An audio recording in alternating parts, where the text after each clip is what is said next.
அனைவருக்கும் வணக்கம். மிகுந்த வேதனையோடும் அச்சத்தோடும் இந்த பதிவை வெளியிடுவதிலே மிகுந்த கவலை கொள்கிறோம்.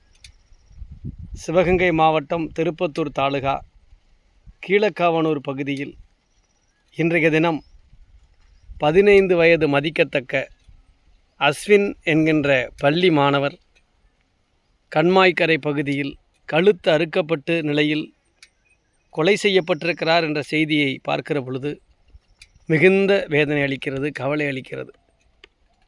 ஒரு காலத்தில் கொலை என்கின்ற செய்தியை எங்கோ ஒரு நாள், எப்பொழுதோ ஒரு நாள் அத்திப்பூத்தார் போல பார்த்த காலங்கள் சென்று இன்றைக்கு அனுதினமும் பல்வேறு கொலையையும் கொள்ளையையும், அதுவும் வயது எல்லையில்லாத இந்த நிகழ்வுகளை பார்க்கிற பொழுது மிகுந்த வேதனையாக இருக்கிறது.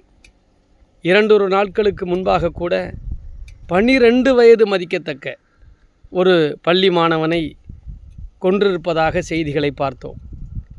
இந்த நிலை மிகப்பெரிய அச்சத்தை தருகிறது. நான் அடிக்கடி செய்திகளை பரிமாறிக்கொண்டிருக்கிறேன்.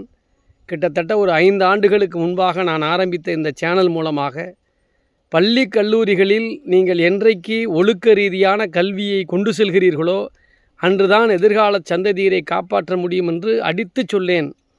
இன்றைக்கு நடக்கிற சம்பவங்களை பார்க்கிற பொழுது இந்த நிலைமை ஒரு காலத்திலே 40-50 வயதுக்கு மேற்பட்டவர்களிடம் நடந்து, அது 30 to 40 வயதிற்குள்ளாக நடந்து, இன்றைக்கு அது 20 to 30 வயதிற்குள்ளாக நடந்து, இன்றைக்கு 10 முதல் 20 வயதுக்குள்ளான சிறுவர்களிடம் கொலை செய்கிற அளவிற்கான ஒழுக்கக்கேடான ஒரு நிலையை இன்றைக்கு டாஸ்மாக் போதை கலாச்சாரம் தந்திருக்கிறது என்று சொன்னால், அதிலும் இந்த மாணவன் அஸ்வின் என்கின்ற மாணவன் இறந்த செய்தியிலே நாம் பார்க்கிற நிகழ்ச்சி என்னவென்று சொன்னால், மது அருந்து கொண்டிருந்த பிரச்சனையில் ஏற்பட்ட தகராறு என்று சொல்கிறார்கள். வயது என்ன? 15, அதிகபட்சம் 10ஆம் வகுப்பு முடித்து 11ஆம் வகுப்பு செல்லக்கூடிய வயது.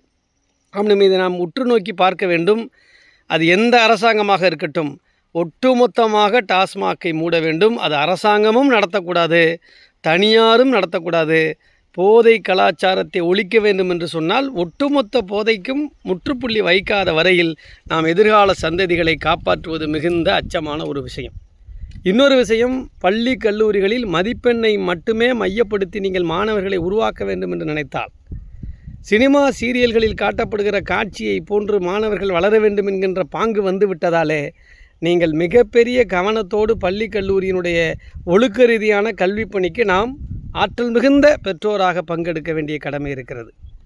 ஆகவே இந்த நிலைமை அருகில் இருக்கிற பல்வேறு மாவட்டங்களில் நடந்து, இன்றைக்கு சிவகங்கை மாவட்டம் திருப்பத்தூர் தாலுகாவில் பக்கத்தில் ஒரு அரசு உயர்நிலைப் பள்ளியில் படிச்சுக்கிட்டு இருக்கிற மாணவனுக்கு நடந்திருக்குன்னா இது எங்கே போய் முடியும்னு தெரியல. ஆகவே மிகுந்த கவனத்தோடு ஒழுக்க ரீதியிலான கல்வியை கொண்டு வருவதற்கான திட்டங்களை செயல்படுத்த வேண்டும்.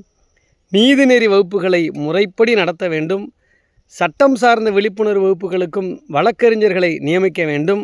பள்ளியிலே மாணவர்கள் படித்துவிட்டு வெளியேறுவது மட்டுமல்ல, புத்தக புழுக்களாக வெளியேறுவது சமுதாயத்திற்கு தேவையில்லை.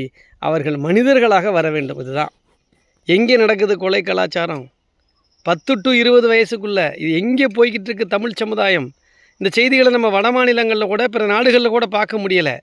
தமிழகத்தில் அறிவார்ந்த இந்த மாநிலத்தில் இது போன்ற செய்திகளை நாம் பார்க்கிற பொழுது மிகுந்த வேதனையாக இருக்கிறது. எதிர்காலத்தில் பள்ளி கல்லூரியில் மாணவர்கள் எப்படி பாதுகாப்போடு அங்கே சென்று படிப்பார்கள் என்கின்ற மிகப்பெரிய அச்சம் இருக்கிறது. இதை நாம் சொத்து வாங்குவதற்காகவும், வீடு கட்டுவதற்காகவும், கார் வாங்குவதற்காகவும், நகை வாங்கி குமிப்பதற்காகவும் நீங்கள் பெற்றோர்களும் பொதுமக்களும் பிள்ளைகளை வளர்த்தெடுத்து விடாதீர்கள். அவர்களை அன்றைக்கு 1980களில் பிறந்த நமக்கு எவ்வளவு கட்டுப்பாடுகள் பெற்றோர் கொடுத்தாங்க. நம்ம நல்லா இருக்கலையா? ஆரம்ப பள்ளியில் படித்தோம், அரசு பள்ளியில் படித்தோம், சத்துணவு சாப்பிட்டோம், நடந்து போனோம், நடந்து வந்தோம், ஏதோ ஓரளவுக்கு நம்ம பிழைக்கவில்லையா? ஆக இந்த மிகப்பெரிய ஒரு அச்ச உணர்வை நாம் சந்தித்து கொண்டிருக்கிறோம். இது இங்கு நடப்பதுமல்ல, தினசரி நடந்து கொண்டிருக்கிறது. இதற்கான முற்றுப்புள்ளியை இந்த அரசாங்கம் தர வேண்டும் என்று சொன்னால் போலீஸ் எல்லாம் சொல்லக்கூடாது சார், வருவாய்த்துறையெல்லாம் சொல்ல முடியாது. நீங்கள் டாஸ்மார்க்கை போதையை ஒட்டுமொத்தமாக ப்ரைவேட்டு கவர்மெண்ட் யாரும் நடத்தாமல் ஒரு முற்றுப்புள்ளி வைத்தால் ஒழிய நாம் காப்பாற்ற முடியாது. இந்த அரசாங்கம் டாஸ்மார்க்கை முழுவதுமாக மூட வேண்டும். நன்னெறி கல்வியை கொண்டு வர வேண்டும், ஒழுக்க கல்வியை கொண்டு வர வேண்டும். அப்பொழுதுதான் தமிழ் சமுதாயத்தை காப்பாற்ற முடியும்.